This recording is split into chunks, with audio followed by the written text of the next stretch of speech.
북중미 월드컵은 48개국이 출전하게 되는데, 그래서 이 각 대륙별로 월드컵 본선에 진출하는 티켓 수가 늘어났어요. 아시아의 경우에는 최소 4개국, 이제는 최소 8개의 나라가 갈 수 있게 되었다. 가장 티켓 비중을 적게 준 대륙은 유럽으로 전체의 20%밖에 되지 않는다. 13개에서 16개, 꼴랑 3개가 늘었다. 그래서 이것 때문에 당시에 유럽인들이 아주 열받았었습니다. 화가 난 유럽인들, 수준이 떨어진다, 이런 말을 했다고 합니다. 유럽 팬분들이. 북중미 월드컵이 이제 48개국이 가잖아요. 근데 피파 랭킹이 지금 현재 48개국 중에서 24개국이 유럽이거든요. 그런 상황이다 보니까 우리가 더 수준이 높은데 우리는 왜 꼴랑 3표밖에 안 주냐. 그리고 PL 최고의 선수 중 한 명인 홀란드 같은 이런 선수들이 월드컵에 못 나온다는 게 말이 되냐. 막말로 노르웨이가 뭐 아시아에 있었으면은 노르웨이도 월드컵 본선에 진출할 수 있는 그런 저력의 팀인데, 실력이 아닌 인구를 기준으로 표를 더 주게 된다면은 질 낮은 월드컵이 될 것이다. Clear discrimination, 명백한 차별이다, 역차별이다, 이렇게 이제 주장을 하니까 피파에서 우리는 너희 말대로 해줬다. 이 사람이 이제 UEFA 회장입니다. UEFA 측에서 최소 16개의 티켓을 보장해달라고 이야기를 했어. 그래서 우린 딱 16개만 준 거야. 너희들이 원하는 대로 해줬어.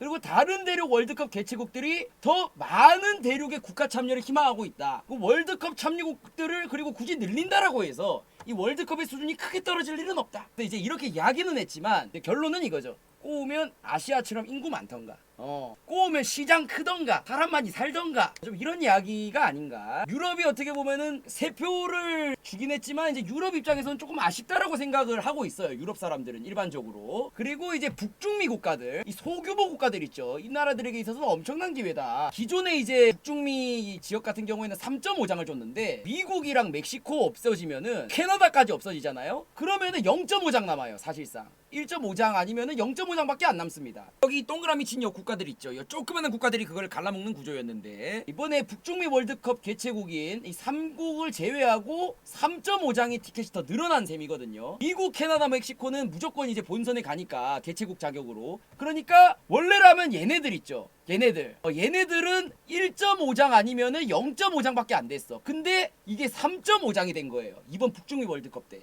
그러니까 미국, 멕시코, 캐나다를 제외한 국가들 입장에서는, 얘네들 입장에서는 굉장히 절호의 기회를 얻었다. 그래서 국가 최초 월드컵 진출이라던가 뭔가 이제 이런 거를 노려볼 수 있는 굉장히 좀 큰 기회의 장이 좀 열렸다. 이렇게 좀 볼 수가 있지 않나. 자, 그리고 이제 남아메리카는 어떻게 생각하느냐. 일단 나이스. 남아메리카는 이제 4.5장이었거든요. 근데 6.5장으로 늘어났어요. 참고로 남아메리카는 12개국으로 구성되어 있습니다. 어쨌든 12나라 중에서는 절반 이상은 최소한 갈 수 있지 않느냐. 일단은 나이스다. 절반 이상은 가니까 나빼드다. 근데 여기 같은 경우에는 이제 서로가 이제 축구를 너무 잘하고, 그리고 서로가 라이벌이기 때문에 좀 경쟁이 심한 부분은 전과 동일한 부분이 있다. 어차피 빡세긴 빡세. 티켓이 늘어나도 빡세긴 빡센데 어쨌든 손해볼 거는 없다라고 생각하는 마인드. 뭔 말인지 아시겠죠? 이런 느낌이고. 그리고 이제 아프리카 같은 경우에는 인구수가 13억에서 14억으로 이제 전 대륙 중에서 2등이에요. 국가만 54개국입니다. 장난 아닌 대륙인데 3장이 늘었어요. 3장이 늘었으니까 일단 나쁠 건 없어. 나쁠 건 없는데, 여기 같은 경우에는 일단 나라도 많고 역사적으로도 복잡하고 뭐 부족별 뭐 이런 것들이 굉장히 좀 여러 가지 그런 것들이 있어요. 그러다 보니까 각 국가 라이벌의식이 굉장히 커요. 그래서 애초에 경쟁이 치열합니다.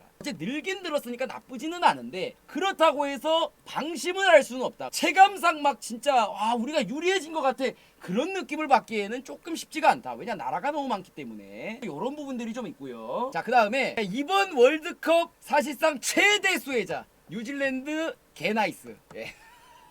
이제 오세아니아 같은 경우에는 1.5장이거든요 지금 현재. 근데 원래는 0.5장이었어요 지역 1위를 하더라도 다른 대륙이랑 이제 플레이오프를 치러야 했기 때문에 이 오세아니아 국가들은 정말로 이 월드컵에 진출하기가 쉽지가 않았거든요. 호주 같은 경우에는 이 월드컵 예선 아시아로 묶여서 출전을 하기 때문에 사실상 호주 빼고 이제 여기 섬나라들 있죠. 얘네들끼리 이제 1.5장을 나눠 먹는 건데, 사실상 오세아니아의 경우에는 축구를 제대로 하는 국가가 호주하고 뉴질랜드밖에 없다. 근데 호주가 오세아니아 안 속해버리기 때문에 뉴질랜드 입장에서는 무조건 그냥 간다. 다른 나라들이 뉴질랜드랑 상대가 안 됩니다. 그러면은 거의 뭐 한 5점 차 이상으로 뉴질랜드가 막 이겨버리고 하기 때문에 0.5장이었을 때 뉴질랜드가 굉장히 힘들었거든요. 월드컵이 힘들었는데 뉴질랜드의 존버가 성공했다. 뉴질랜드 국민들이 굉장히 환호를 하고 있습니다. 앞으로는 사실상 거의 뭐 연금 맨키로다가 계속 월드컵에 진출할 수 있는 그런 상황이 되었기 때문에 48개국으로 한다라고 했을 때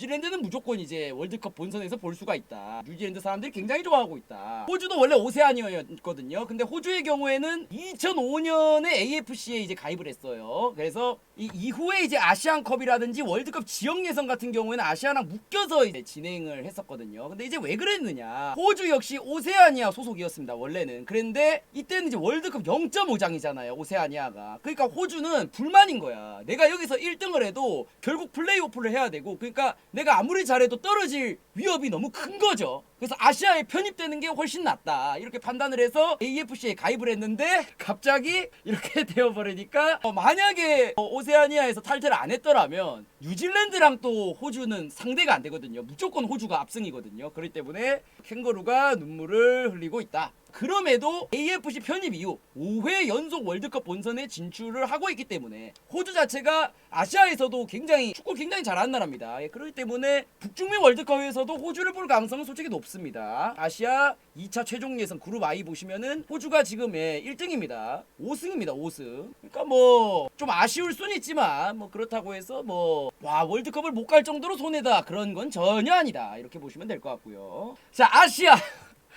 최대 수혜자 아시아 가장 웃고 있습니다. 자, 인구가 45억이고 세계 인구의 절반 이상을 차지하고 있습니다, 아시아가. 근데 이 아시아가 왜 최대 수혜자냐? 아시아는 인구도 많고 나라도 많은데 왜 최대 수혜자입니까? 북중미 월드컵이 48개 국가잖아요. 피파 랭킹 48위 안에 들어가는 국가가 5개. 단 5개. 모든 대륙 통틀어서 가장 낮은 비중이다. 개꿀이다. 아시아는 4표가 늘었거든요. 그냥 개꿀이다. 비중이 굉장히 많이 늘었어요. 본선 진출 티켓이 2배가량 늘어나게 되면서 이 중동 지역, 그리고 중앙아시아 스탄 지역 있죠. 그리고 동남아시아 지역에서 굉장히 좀 군침을 흘리고 있다. 자, 그래서 최초 월드컵 본선 진출하는 국가가 가장 많이 생길 것으로 예상되는 지역이다. 기회의 땅이다. 어떻게 보면은 이렇게 좀 볼 수 있다. 실력, 인구가 깡패다. 꼬우면 인구 많던가, 꼬우면 시장 넓던가, 좀 이런 이야기들이 좀 있을 수가 있다. 최대 수혜자입니다, 사실상. 근데 이 아시아 중에서 가장 즐거워했던 나라가 있습니다, 여러분들. 가장 미소를 지었던 나라, 어떤 나라냐? 동남아도 아닙니다. 여기 중앙아시아도 아니에요. 중동도 아닙니다. 어디냐? 중국입니다. 자, 2002년 한일 월드컵 수를 제외하고 월드컵 본선 진출 횟수가 빵입니다. 중국 같은 경우에는 인구만 14억이고, 그리고 축구에 대한 관심도도 굉장히 높은 나라죠. 아시아에서 가장 큰 내수 시장을 가지고 있는 나라가 또 중국입니다. 쩐이 장난이 아니죠. 피파 역시 이 아시아 중에서 가장 큰 시장인 이 중국 시장을 염두에 있을 가능성이 높다. 그래서 조금 이 중국을 좀 눈치를 보고 조금 더 줬다라는 그런 이야기들도 있기는 있어요. 중국이 본선 진출만 해주면 중국도 그리고 피파도 둘 다 윈윈을 하는 그런 상황이다. 인구가 14억이니까. 한국 입장에서는 이제 8.5로 이제 늘었잖아요. 한국 입장에서는 사실상 큰 메리트는 없다. 왜냐하면은 1986년 이후로 지금 우리나라는 10회 연속 월드컵 본선 진출을 하고 있습니다. 그래서 원래부터 아시아의 강호였어요. 4.5장이었을 때부터도 아시아의 강호였고, 아시아 본선 티켓이 늘었으니까 그냥 뭐 한결 수월하게 이제 월드컵 본선에 진출이 가능하다, 뭐 그런 거죠. 조금 더 유해졌다, 이런 거지. 다만 원래 이제 본선 진출을 밥 먹듯이 하던 나라이기 때문에 우리 입장에서는 32강이 아닌 48강부터 시작하는 게 약간의 아쉽다. 왜냐하면 우리는 항상 본선에는 진출을 했었거든요. 그럼 본선은 32개국이잖아요. 근데 이제 48개국이 됐으니까 어떻게 보면 경쟁 국가가 16개가 우리 입장에서 늘어난 셈이잖아요. 그러니까 우리 입장에서는 그런 부분이 조금 아쉽다라고 얘기를 할 수는 있다. 그래서 본선 진출 이후에 변수의 가능성이 있다. 48개국으로 이제 조별 예선 하다가 떨어져 버리게 되면 32강도 못 갈 수가 있는 그런 변수가 있기는 있어요. 아무튼 그런 부분이 좀 있기는 하다. 지금 이제 한국의 상황, 메리트가 없다는 걸 보여주듯이 4승 1무로 사실상 1위를 확정했고요. 남은 중국과의 경기에 상관없이 3차 예선은 무조건 갑니다. 그리고 3차 예선 전까지 정식 감독만 선임을 하기만 한다면, 요놈의 정식 감독 요것만 선임하면 일단 지금 당장은 큰 문제는 없는 상황이고, 그리고 C그룹의 경우에는 이제 중국과 태국의 2위 싸움이 지속되고 있는 지금 그런 상황입니다. 이 둘이 굉장히 박터지는 싸움을 하고 있어요. 또 보시면 얼마 전에 우리나라 또 싱가포르 상대로 7대0으로 이겼잖아요. 그래서 사실 아시아에서는 우리를 막을 수 있는 나라가 그렇게 많지가 않습니다. 최종 예선 가기 전까지는.